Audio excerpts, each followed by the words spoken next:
Consejo Nacional Electoral, Poder Político o Justicia. El CNE hace parte de la organización electoral y se compone de 9 miembros elegidos por el Congreso de la República para un periodo de 4 años, previa postulación de los partidos políticos, o por coaliciones entre ellos. Corresponde al CNE regular, inspeccionar y controlar la actividad electoral de los partidos y movimientos políticos. También tiene la potestad de otorgar o retirar la personería jurídica, revocar inscripciones de candidatos y distribuir fondos para campañas. Dado el mecanismo de elección de sus integrantes, se trata de un organismo de naturaleza política. Por esto el control de los partidos políticos está a cargo de algunos de sus integrantes, en temas como su organización y el desarrollo de sus campañas. Esto ha provocado que sus acciones resulten controvertidas y que haya quienes consideren que no debería existir. Veamos 2 ejemplos de su imparcialidad. En 2017, el CNE archivó un proceso administrativo contra Óscar Iván Zuluaga, candidato presidencial en la campaña 2014, señalado de recibir financiación ilegal de la multinacional brasilera Odebrecht. El archivo se realizó a pesar de que la Procuraduría General de la Nación advirtió que existían pruebas que permitían demostrar que el grupo empresarial realizó pagos a favor de José Eduardo Cavalcanti de Mendoza, como retribución o pago por prestar asesoría en publicidad y marketing político a esta campaña. El entonces magistrado del CNE, Carlos Camargo, posteriormente defensor del pueblo, presentó la ponencia de archivo. Camargo había llegado al CNE con el apoyo conservador. Gracias al archivo, al partido de Zuluaga le fue avalada la reposición de votos, es decir, un giro de más de 25.000 millones de pesos, correspondientes al respaldo recibido en la primera y segunda vuelta de las presidenciales de 2014. En el año 2023, Daniel García Arizabaleta es director del Instituto Nacional de Vías, Indias, buscando un principio de oportunidad con la Fiscalía General de la Nación por recibir pagos a la multinacional Odebrecht mientras ejercía como director de la entidad. Entregó unos audios de conversaciones sostenidas con el excandidato Zuluaga, en las que éste reconocía el ingreso de dineros de la firma brasilera a la campaña. En las grabaciones se habla del entonces presidente del CNE y posteriormente registrador nacional, Alexander Vega, quien, según las afirmaciones de Zuluaga, le dijo que esto aquí hay que sacarlo en tablas, porque si no, esto se forma una crisis institucional para el país ni la berraca. Zuluaga sostiene además que el funcionario adelantaba conversaciones con el entonces fiscal general de la época, Néstor Humberto Martínez, para que no siga insistiendo en eso. Vega llegó al CNE apoyado por la U. Tras conocer los audios, la Fiscalía General de la Nación decidió presentar escrito de acusación contra Zuluaga y contra su hijo, que se desempeñó como gerente de la campaña. La Fiscalía señala a Zuluaga de haber cometido los delitos de falsedad en documento privado, fraude procesal y enriquecimiento ilícito, juicio que se adelanta en la actualidad. Juicio del que el CNE lo había eximido al desestimar los señalamientos originales, e incluso el concepto de la Procuraduría General de la Nación. De otro lado, el 8 de octubre de 2024, la Sala Plena del CNE decidió abrir una investigación y formular cargos a la campaña presidencial del actual presidente, por violación de los topes de financiación permitidos por la ley.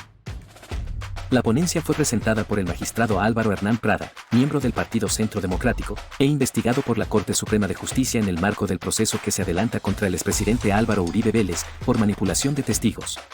En el comunicado de prensa el CNE indica que el candidato, junto a otras personas, es presunto responsable en la vulneración al límite de gastos en la campaña de primera y segunda vuelta, y en la financiación prohibida de la misma, por recibir aportes de personas jurídicas. El anuncio del CNE ha llamado la atención de conocedores del tema, que se tornó más confuso con las expresiones del presidente de la República, Gustavo Petro, quien por medio de su cuenta de X anunció que de ese modo había iniciado un golpe de Estado. Veamos las razones.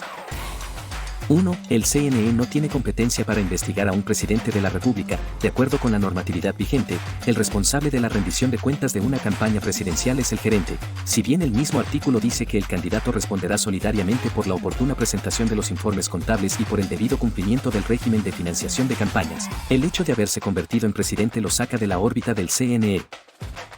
2. La competencia para investigar a un presidente de la República es de la Comisión Legal de Investigación y Acusaciones de la Cámara de Representantes. Esa instancia puede promover una acusación ante la Cámara en pleno, quien a su vez decide si el proceso se presenta ante el Senado de la República, que tiene la responsabilidad de pronunciarse sobre su destitución.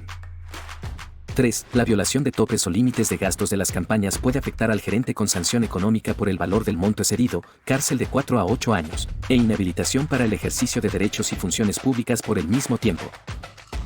Para que el CNE considere abrir investigación, la denuncia por violación de los topes de campaña debe ser presentada dentro de los 30 días siguientes a la fecha de la elección presidencial. Dado que la segunda vuelta que resultó en la elección del presidente Petro se llevó a cabo el 19 de junio de 2022, la fecha límite para recibir la denuncia era el 19 de julio del mismo año. Al momento han pasado más de 2 años y 2 meses de esa fecha límite, por lo que estamos ante el no ejercicio oportuno del derecho de acción. Tras revisar los 2 casos analizados resulta difícil ignorar que 1. En el proceso de Zuluaga el CNE ordenó el archivo, a pesar de las alarmas presentadas por la Procuraduría General de la Nación sobre la existencia de evidencias suficientes. Alarmas confirmadas por las grabaciones que García Arizabaleta entregó a la Fiscalía General de la Nación, en las que el propio Zuluaga reconoce el ilícito. 2. En el proceso de Petro el CNE decidió abrir la investigación y formular cargos, a pesar del no ejercicio oportuno del derecho de acción, la no competencia del organismo para investigar a un presidente de la República y que el delito se predica exclusivamente para el gerente de la campaña.